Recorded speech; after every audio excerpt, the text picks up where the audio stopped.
even about we're here. So I'm just going to share my screen and we will begin right away. All right, so today we're going to be discussing the art of asking the right questions. And I think what makes this topic interesting is the fact that we're not just talking about asking questions, but asking the right questions, which means that there are questions that could be wrong, while facilitating that we're not meant to ask. So we're also going to look at some examples of such questions. In this session, we hope to have by the end of the session, we hope to understand why powerful questions are essential for effective facilitation, how we can explore practices that would sharpen our inquiry and listening skills, the different types of questions that would spark engagement and deepen conversation, and also just one or two activities that would help us practice, what we've learned here and maybe what we already know.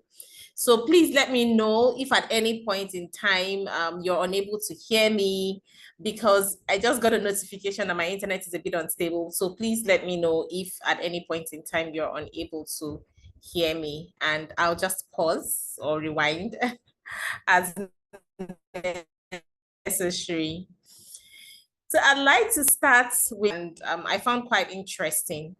And it says the questions you ask are more important than the things you could ever say. The questions you ask are more important than the things you could ever say. By Thomas J. Watson. So my first question, since we're here to learn about the art of asking questions, I'm going to start by asking everyone a question. What does this quote mean to you as a facilitator? What does this quote mean to you? And I think it's also fair for you to let us know if you agree or not. And if you agree, you tell us what it means to you. If you do not agree, please let us know as well why you do not agree. So would anybody like to respond to that? Let's think about it for a few seconds. I can give you my perspective. I think that quote is spot on, especially I think for facilitators or individuals leading a meeting. Oftentimes, we get so caught up in either sharing information or, conveying the messaging that we're trying to convey, that if you forget, right, that there's an audience there or a key stakeholder that has a perspective and feedback, then you're really just talking and you're not listening. And listening is probably the most important vehicle to getting or defining a solution or a path forward. So I guess that's my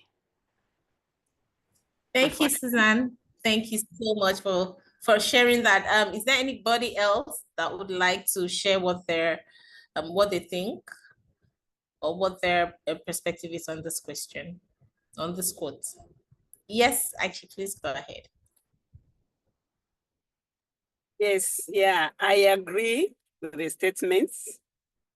And I would say for one thing is the way you ask the question is very important, because that's when you'll get the right information. So that's why I think the question you ask will determine the information you are going to get from your respondent.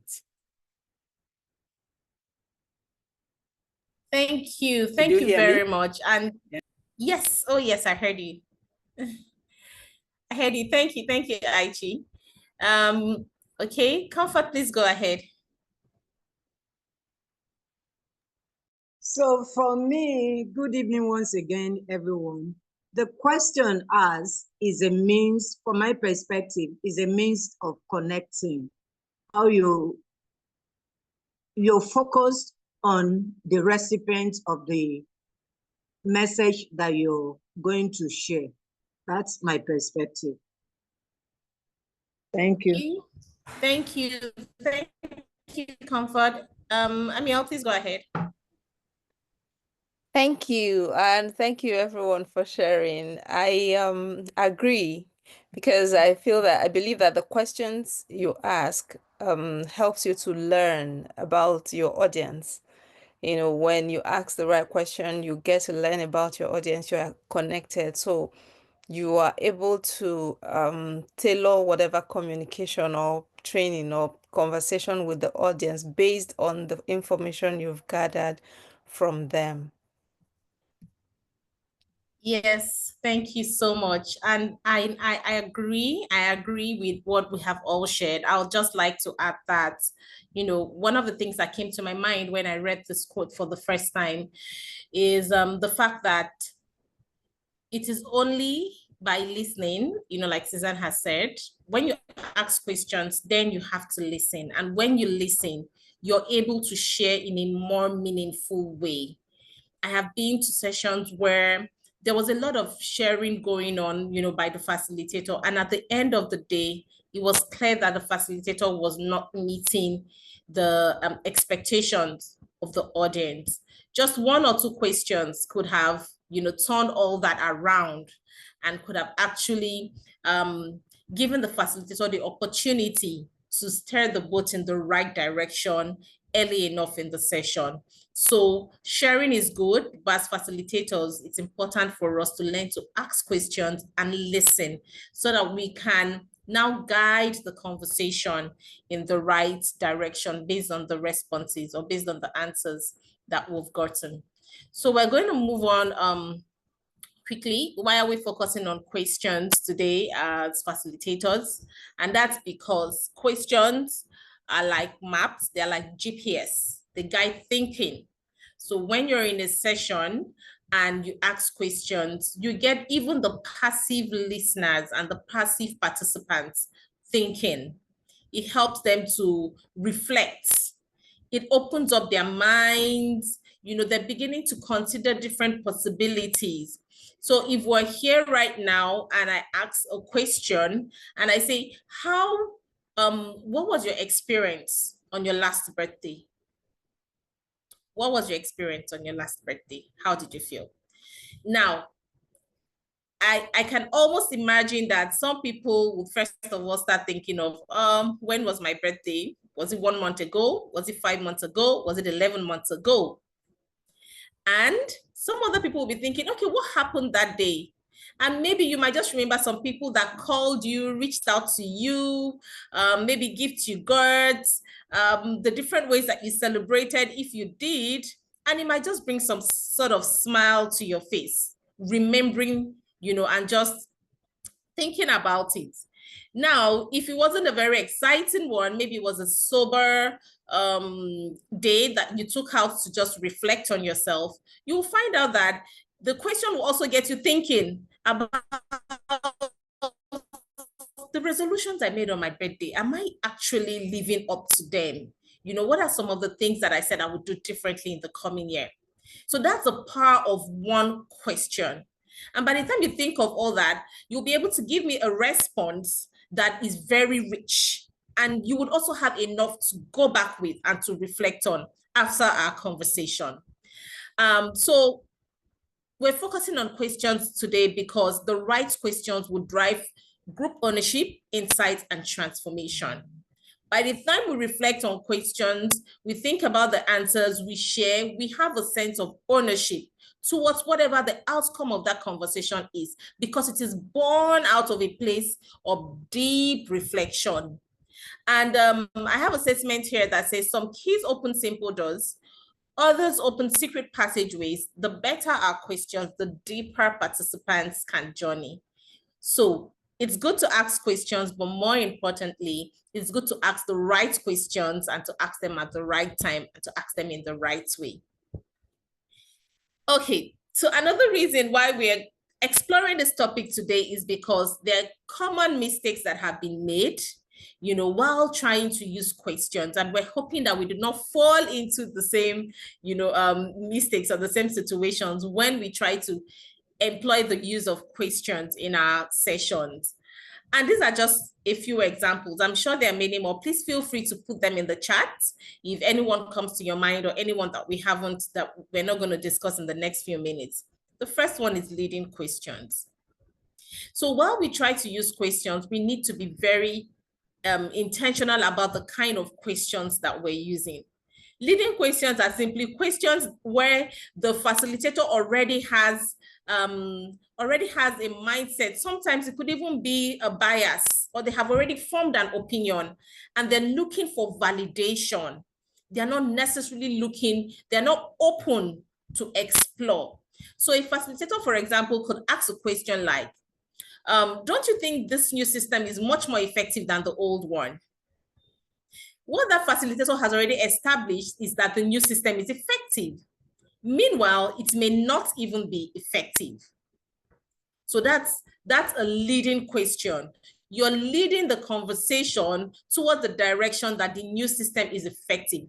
And all that you're leaving your audience to do is to build on that, the foundation of your opinion that you have already set. And that's not effective, because many people may not want to counter your opinion and they will be forced to respond, but you'd have gotten a better response if you had left it open-ended. So for example, you could ask, what do you think about the effectiveness of this new system? And have everyone tell you whether or not it is efficient. All right. Overloading with too many questions is another example of a very common mistake when it comes to asking questions. One of the things I found out with time is that as a facilitator, I have a lot of questions on my mind. So the same way the participants have come, or the members of the group I'm facilitating have come together with curiosity, I'm also curious.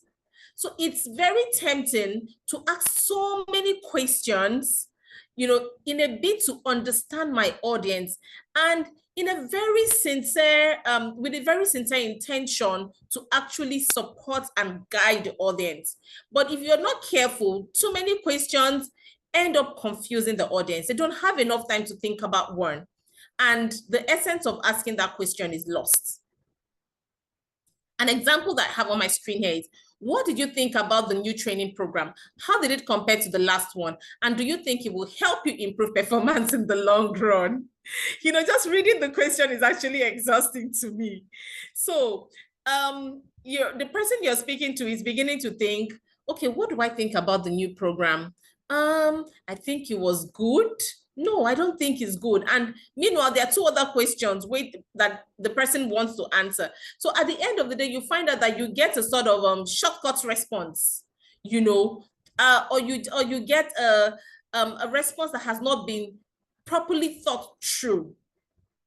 And you might not be able to solve the problem that you're trying to solve.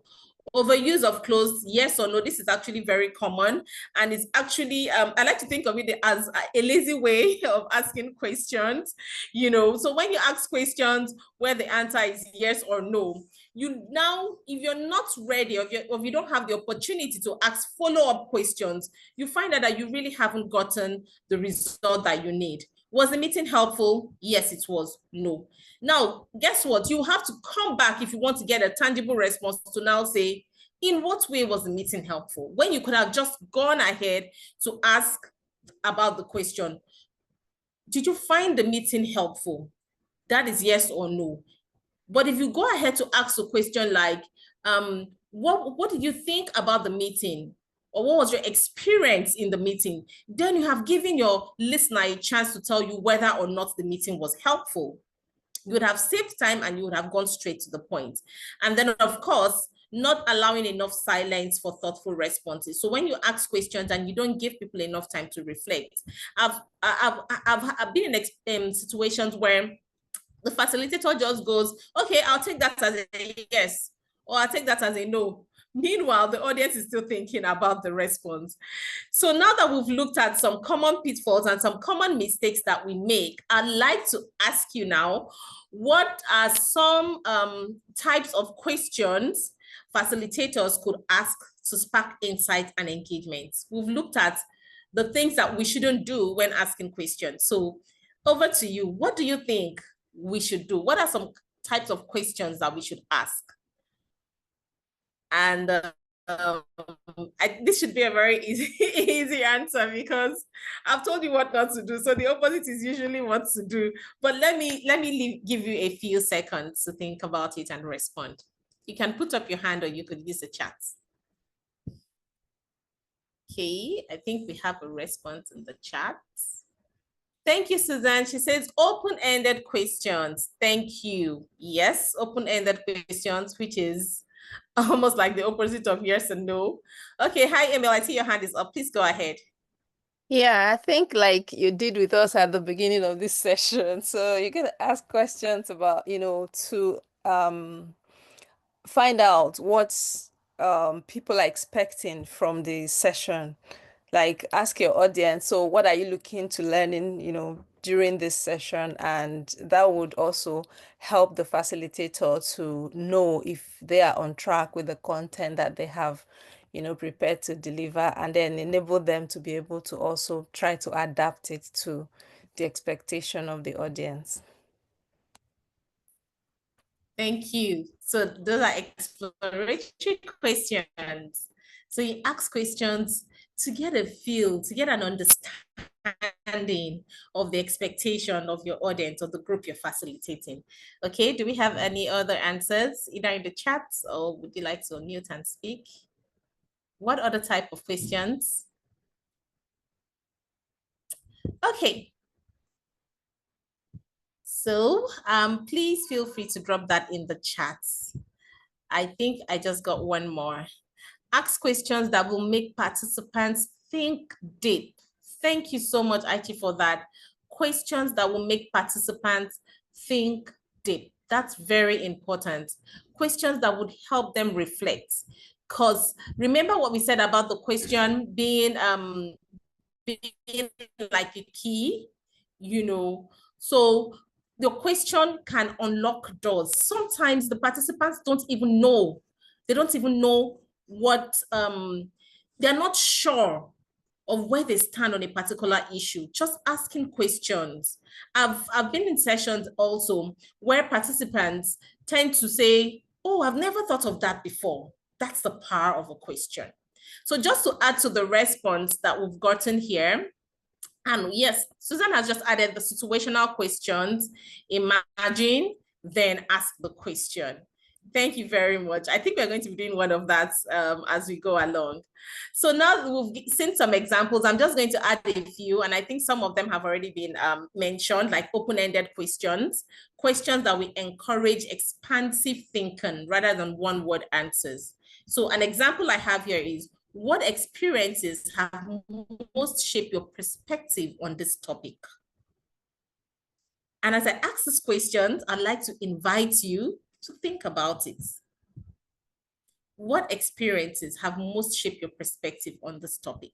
So just thinking about this question, I realized that my perspective on this topic that we're studying today has been shaped by a lot of sessions that I have attended and things that I saw facilitators do the wrong way facilitators use questioning, and also experiences from my own sessions that I have facilitated that I reflected on and found out that I went about using questions the wrong way. So that has shaped my perspective. And another type of question that is quite powerful and would help, you get the kind of response you're looking for from your audience. It's clear and concise questions. Try as much as possible to make sure that people don't have to spend time understanding the question before they can respond. So there are some questions that to respond, you first of all have to understand the meaning of the words. You have to understand there's so many things, so many hurdles you have to go through before you can understand the question, then you can respond to the question. Reminds me of some exam questions back then in school. You know, you spend 10 minutes reading, rereading, then you spend another 10 minutes responding to the question. So an example here is, what steps would you take to solve this problem? Now, when your listener hears steps, the first thing that goes to their mind is 1, 2, 3, 4, 5, problem solved. So you see how clearly they are able to think.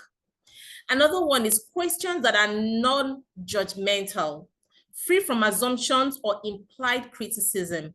And this is very similar to what I said a few minutes ago about asking questions when you already have an opinion. So we can ask non-judgmental questions, for example, by giving people room to share their point of view. How do you see the situation from your point of view? And that also helps us as facilitators to keep an open mind. And you'll be amazed that you may never have seen even that topic from that perspective if you did not give the opportunity for people to share that.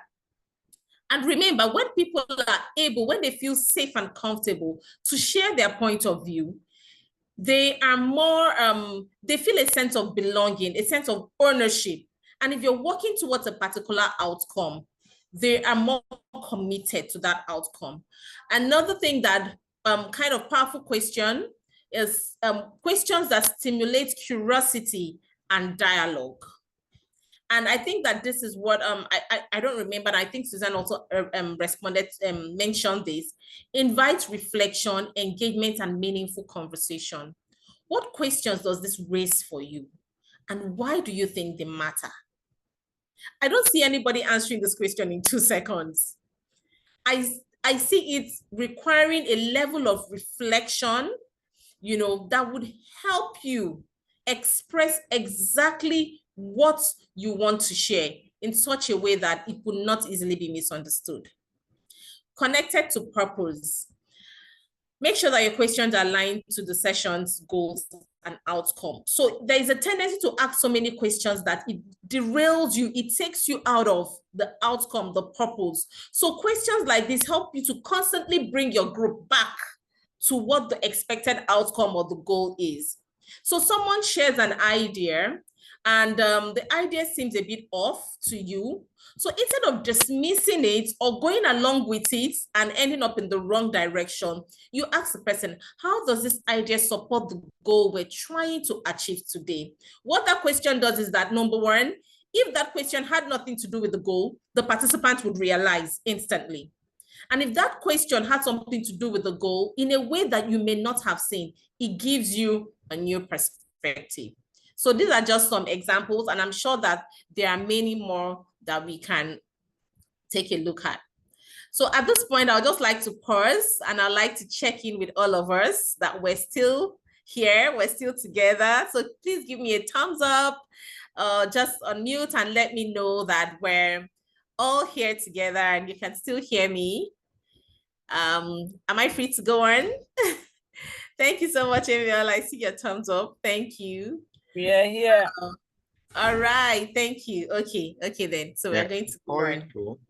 I have some questions that I'm bringing your way very soon. It's going to be your turn to do some talking. So yes, thank you, Maya. Thank you for joining us. I have a question, if it's okay to ask.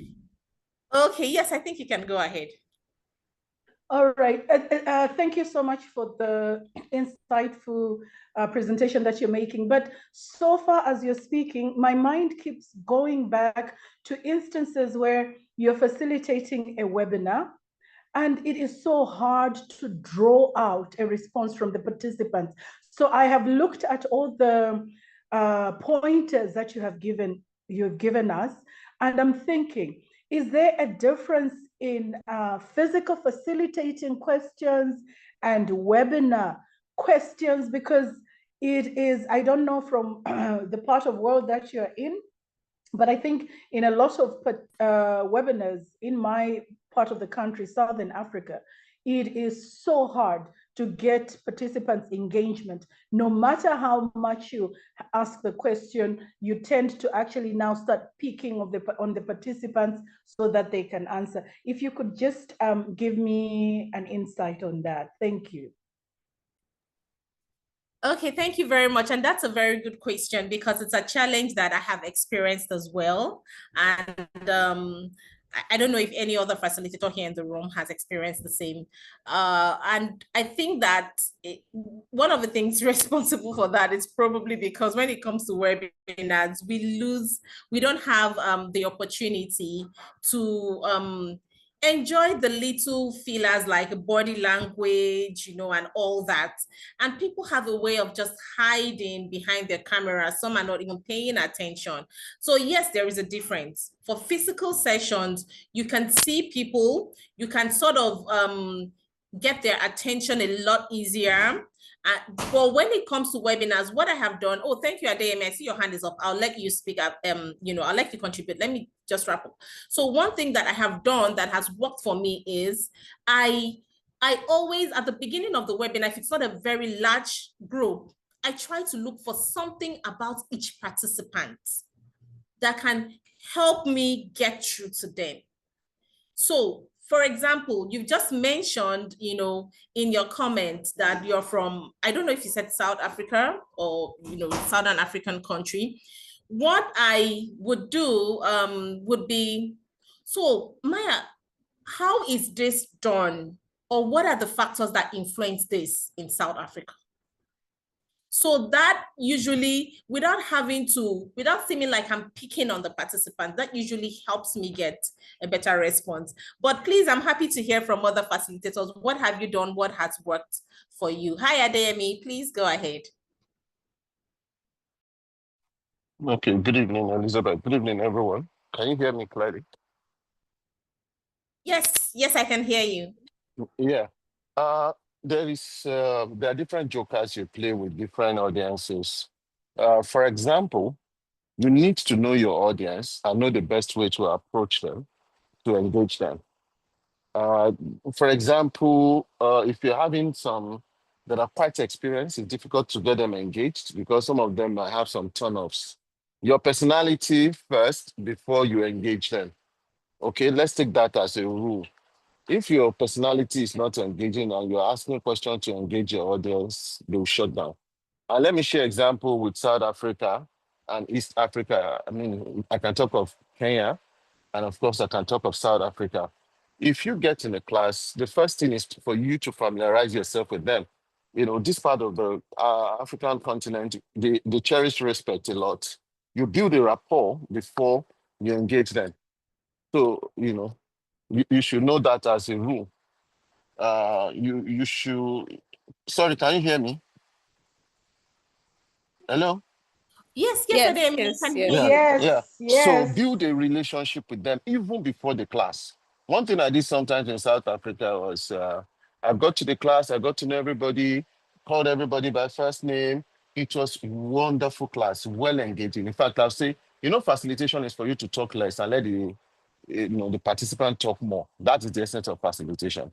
So I had to be, engaging, asking, okay, can you share your experience with us on this? Can you, and everybody was interested. You should have a point of getting people to talk.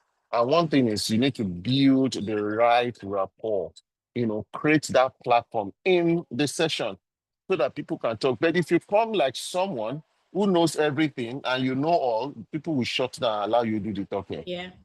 They will shut down. Recently, sorry, permit me, I was with professors in university. When I mean professors with their vice chancellors. These are professors that they've cut their teeth in the academia. So what was I going to tell them that will entice them? I just turned the class from academic to a regular case study.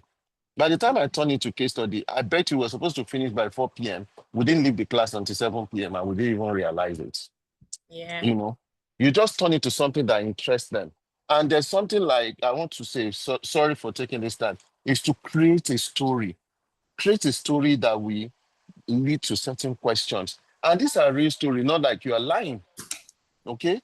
You create that story, they show interest, and before you know it, they start punching in, talking and say, oh, that's the way it happened in 1971. I remember, things like that.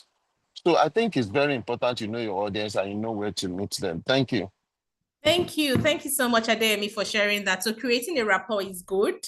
For physical sessions, it's actually a lot easier. But Maya, if I get your question, for virtual sessions, we now have to be creative. And I see that Aichi has actually dropped something in the chat saying that with large groups, use breakout groups. I assume that's what BOJs mean. Use breakout groups frequently. So that way, people that may not be comfortable speaking in a larger group can speak when there are fewer groups. And we can also use interactive platforms. So if you don't want to speak, you can take a poll. Use your chat. You can ask people to drop their questions in their chat. And there are also interactive tools that you could allow people to respond anonymously, using Slido, for example. So those are some of the ways that you can get, because not everybody would speak up. So when you have multiple options for interaction, the person that would not speak would take a poll or would type in the chat or would, use one of the tools, and you still get some level of engagement. So thank you so much, everyone. So I think that in the course of speaking, we've talked about exploratory questions, reflective questions, and we've also mentioned strategic. But what I would just like to encourage us is to think about using strategic questions where there is a particular decision, a particular action that we want people to take at the end of the session. So strategic questions help us to put things in perspective and get that action point, get people thinking of what the next step is. Okay, so we're supposed to have a 15-minute breakout room, but I'm just looking at our time and I see that we have about 15 minutes more or less to end the session. So I'm going to just have us discuss in this room. So Abdurrahman, I don't think that we would need to go into a breakout room. It's not a very large group. I believe we can handle the conversation here effectively. Okay, Suzanne says, I find, how will you hold yourselves accountable? It's always a good question, very good question. And it's a very strategic question because you get your audience committing to what they would do differently, and how they will hold themselves accountable. You are not imposing, they decide. So the case study I have here is leading through change. That's the topic that you're supposed to, that's the topic in the session you're facilitating. Leadership skills in times of change. So you're facilitating a leadership development workshop. The company that has invited you as a facilitator is undergoing a major reorganization. Some teams will merge, some roles will change, some employees are worried about job security. Senior management has tasked team leaders to keep morale high and maintain productivity during the transition. Now you're brought in as a facilitator. What are some questions you can ask to spark insight, engagement, and transformation? Remember, it's quite a delicate situation. Change is never easy, it always requires some adjustment. So I've given you some hints from some of the things we've discussed: exploratory questions, reflective questions, probing questions, strategic or action-oriented questions. So I'd like you to you can put up your hand and let us know if you're interested, if you have some questions. Remember, the questions should be centered around the topic you're discussing, which is leadership skills in times of change. So who would like to give it a go?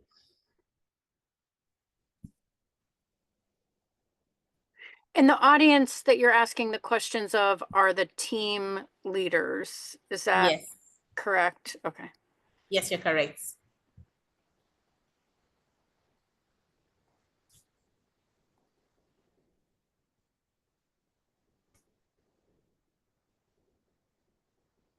What would be, maybe we can break it down to say, what would be an exploratory question for you that you would ask as a facilitator? Okay, so I would probably want to, ask something like, getting the leaders to think, to analyze the situation in whatever industry that, they represent. Maybe that could lead them towards, seeing the change. So we can ask something like, within the past 5 or 10 years, what disruptive changes or technologies have you observed? What have you observed in this industry, and how do you think this is impacting companies in this industry? So maybe that could lead them to, thinking deeply about how business has been in that organization and others in the industry, and why there is need to do something differently. Thank you. Thank you so much, Emil. And yes, that's a good exploratory question. Hi, Suzanne, please go ahead. I think maybe another question centered around morale, an exploratory question might be, what are the things that drive high morale in our organization? And another maybe follow-up question could be, are there things through this change that are impacting morale in a negative way? And what might we be able to do to change the trajectory of that? Okay, so that's focused on morale, and that I believe that would now help you guide you towards the following questions that you'll be asking. But let me just tweak that question a bit. Maybe instead of mentioning negative, we could just say, how do you think this change is impacting morale? Generally, Yeah. so that we don't assume that it's a negative impact, even if we may already have that that opinion. Yep. Okay, thank you, Suzanne. Yeah, Anyone else? So reflective questions, probing questions. Me, Elizabeth. Hi, Aichi. Yeah, I don't know where exactly I'll put such a question, but I'm wondering if I could ask what has been what has been the challenges, or in your leadership, or what do you call like leading challenges you have been facing, something just to get from them the the experience they've been going through in terms of their challenge. I don't know whether I don't know it's an exploratory or reflective. Okay, Help so me there. I'm thinking about it. I'm also thinking that it's also a probing question. Again, I don't want us to get too caught up in what category it falls into. But yes, from your question, I can see that you can use the same question as exploratory. You can use it as probing, as well. And Emil just confirmed what you said by saying we can also ask the leaders what has been their most challenging experience as leaders. Yes. Okay. Do we have anybody else? Sorry, one more thought. That's fine. What popped into my mind in terms of kind of the productivity component to it, would it be a good question to ask, or the leaders to say, imagine you are, an individual on your team and you're going through this change. What would you need to be able to keep your productivity high? And you could, I guess, use it for morale too, or engagement. Would that be, Yes. What do you think about that for a question? So, just listening to your question, I'm already thinking about it. And I see how I see myself putting myself in the shoes of my team, members of my team. So I think that that's a good question.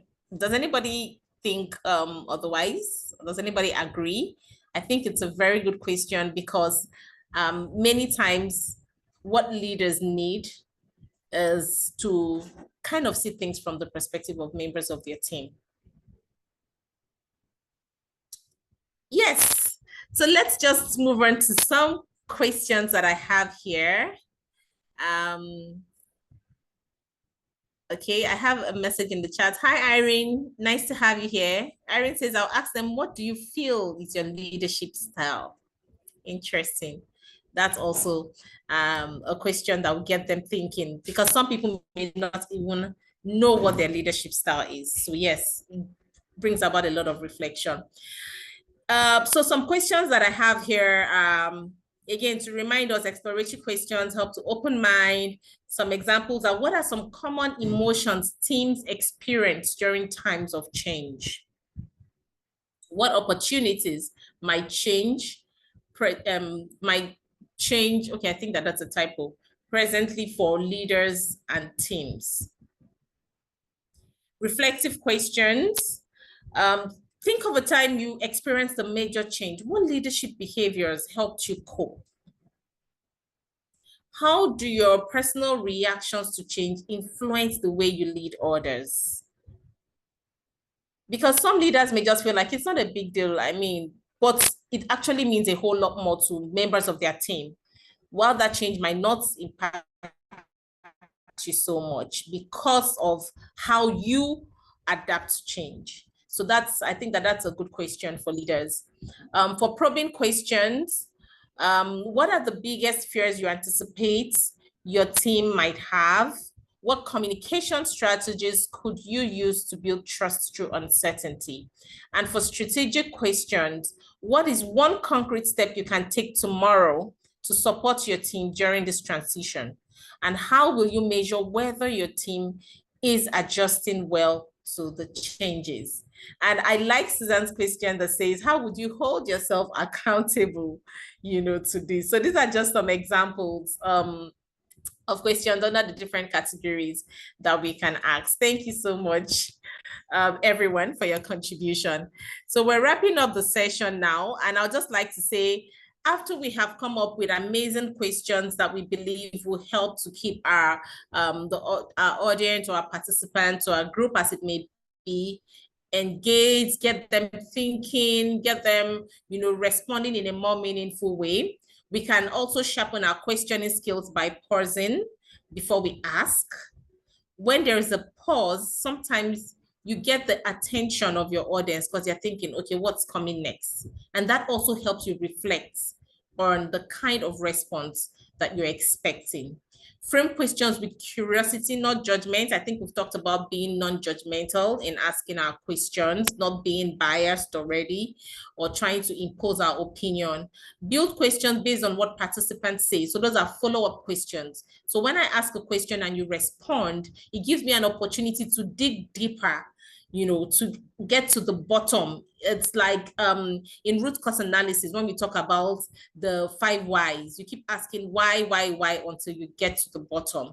Embrace silence as part of the process. Be comfortable. As a facilitator, you have to be comfortable with silence, because silence is not always bad. Silence does not always mean that people are not paying attention. Sometimes silence means that people are thinking because you have asked a question that calls for deep reflection. So embrace silence while, of course, you're managing your time in the process. But we can't talk about asking questions if we don't talk about listening. I think we established at the beginning that, from the quotes that we had at the beginning, that yes, it's great to share, but it's better to ask questions. But there'll be no use in asking questions if you are not willing to listen. So it's very important for us to listen, because in listening, you are able to ask even more meaningful questions. So active listening sharpens your questioning.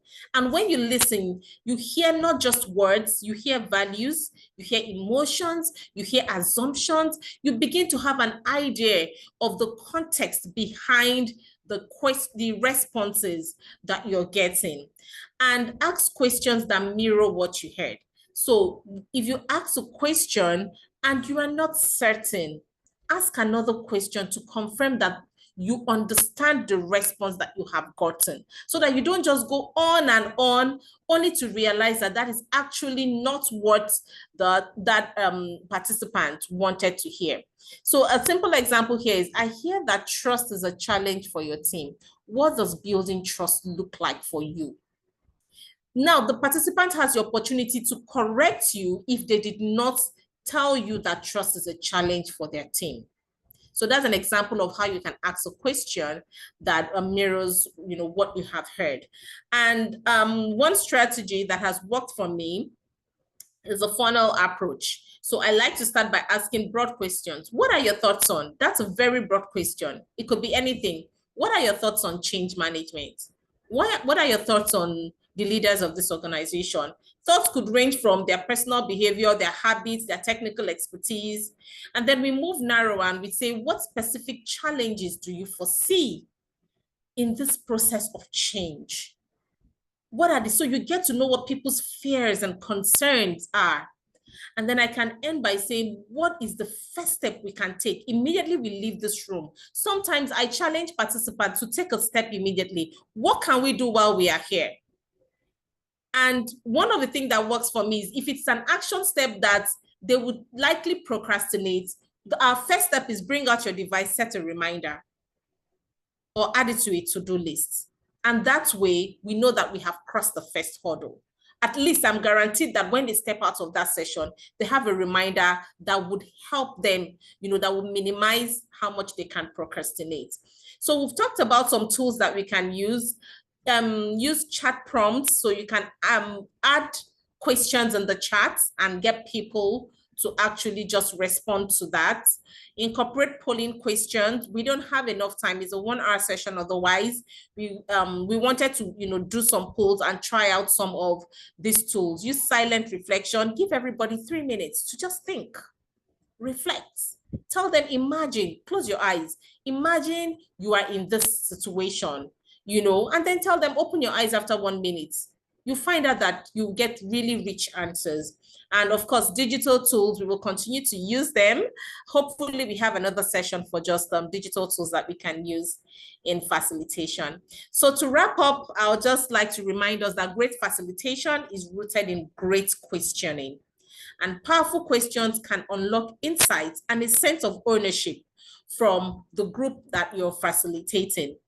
And sharpening question is a lifelong practice. It's not something that may happen overnight, but the more we practice, the more we keep at it, we'll find out that we are able to ask better questions and get richer responses.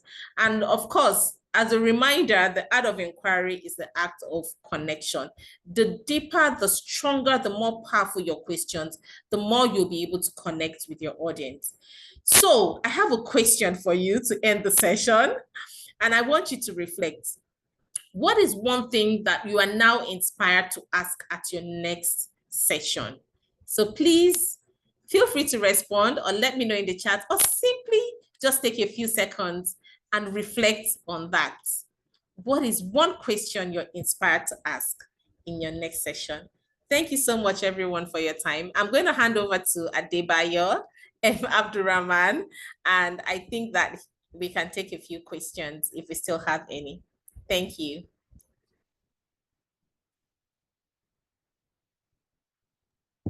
All right. Hi, Abdurrahman. All right. Thank you, Elizabeth, for such a wonderful session. For me, what question would I ask at my next facilitation? All right. I think one of those will be, what does leadership means to you? Right. Yeah, so I appreciate that for everyone who have taken out time. And then one person is saying, what is in your mind after this session? Oh, lovely, Aichi. Thank you for that. Irene has left, and then everyone, thank you for your time. We are on top of the hour. We will not be able to stretch your time beyond this. All I will say is that this is one of those learning series, one out of many learning series yet to come for IAF Nigeria. And we invite as many as people both here in Nigeria, in Africa, and in diaspora outside Africa, who will be willing to also share your moment with us. We'll be rolling out some survey soon enough to gather as many people as possible. Here is a space to mix our learning, to mix our strengths, so that when we get out there, when we are practicing our trade, we will have richness with us all along. So I would like to appreciate everybody once again. I do not know if, okay, so we have a lot of remarks going on for Elizabeth. People are sending flowers your way. All right, thank you so much. So for now, we ask you to look out for further communication as we will be rolling out engaging activities soon enough. Happy New Month once again, everyone. And it's bye-bye from now. Thank you. Thank you, everyone.